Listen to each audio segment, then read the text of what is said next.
consequences to using your content. Grandfather smiled and said, "No, do not just save money. Make money grow." Let me tell you his story. In a small village, there lived an old man. People called him lazy. He did not work. Every day he sat under a big tree. He looked at the sky, looked at the road, and dreamed. He said, "One day I will open a shop. One day I will buy cows. One day I will become rich." But that one day never came. He only dreamed. He never worked.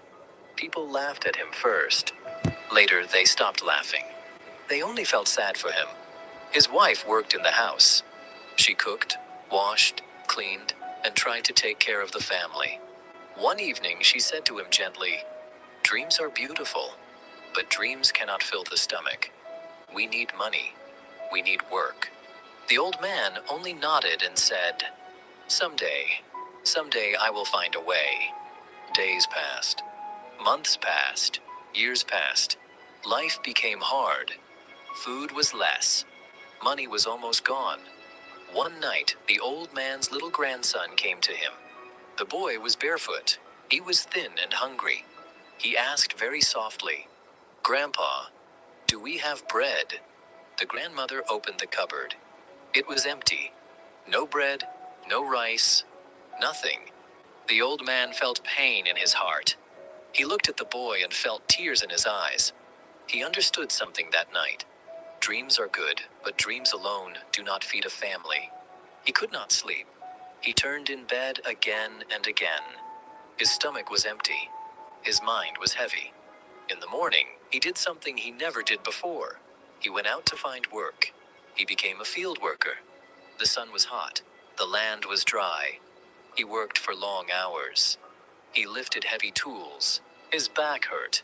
His feet burned. His hands became hard and rough. Every night he came home tired. The grandmother cooked little food. Maybe beans, maybe one or two tortillas. Nothing more.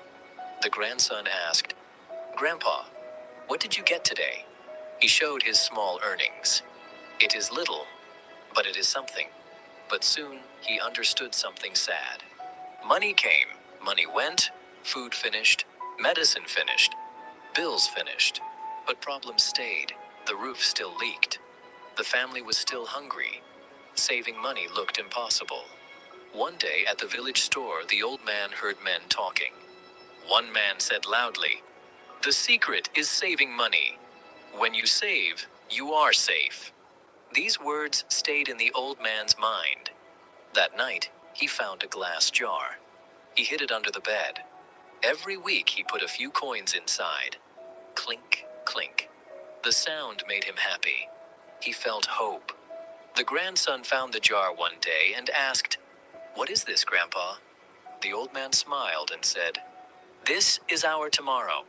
But saving money was not easy. He wore old shoes with holes. He did not buy new clothes.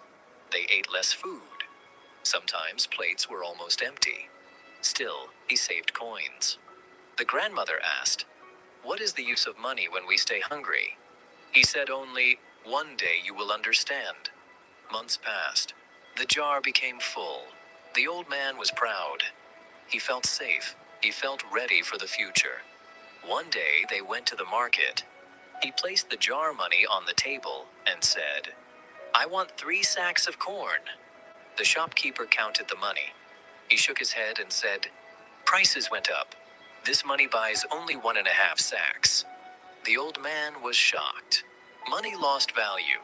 Things got expensive. Saving was slow. Life was still hard. Everything felt heavy again. One evening, the old man sat outside quietly. He saw his neighbors walking by. One neighbor carried eggs. Another carried milk. They looked peaceful. Not worried.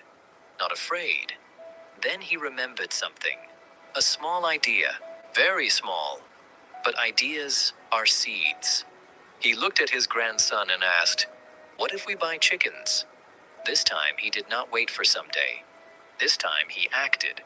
He took his saved money and bought a few thin chickens. The boy laughed and ran around them. "Grandpa, now we have our own egg factory." At first, they found one egg, then two. They ate some. They sold some. With the money, they bought another chicken, then another. Slowly, the chickens grew. Slowly, the money grew. The old man kept notes in a small book. He wrote every egg sold. He counted every coin earned. Soon neighbors came to buy eggs from him. The house was full of hope. The old man smiled more. He worked, but he worked for his own future. For the first time, he felt proud. One day he held an egg in his hand and told his grandson, "This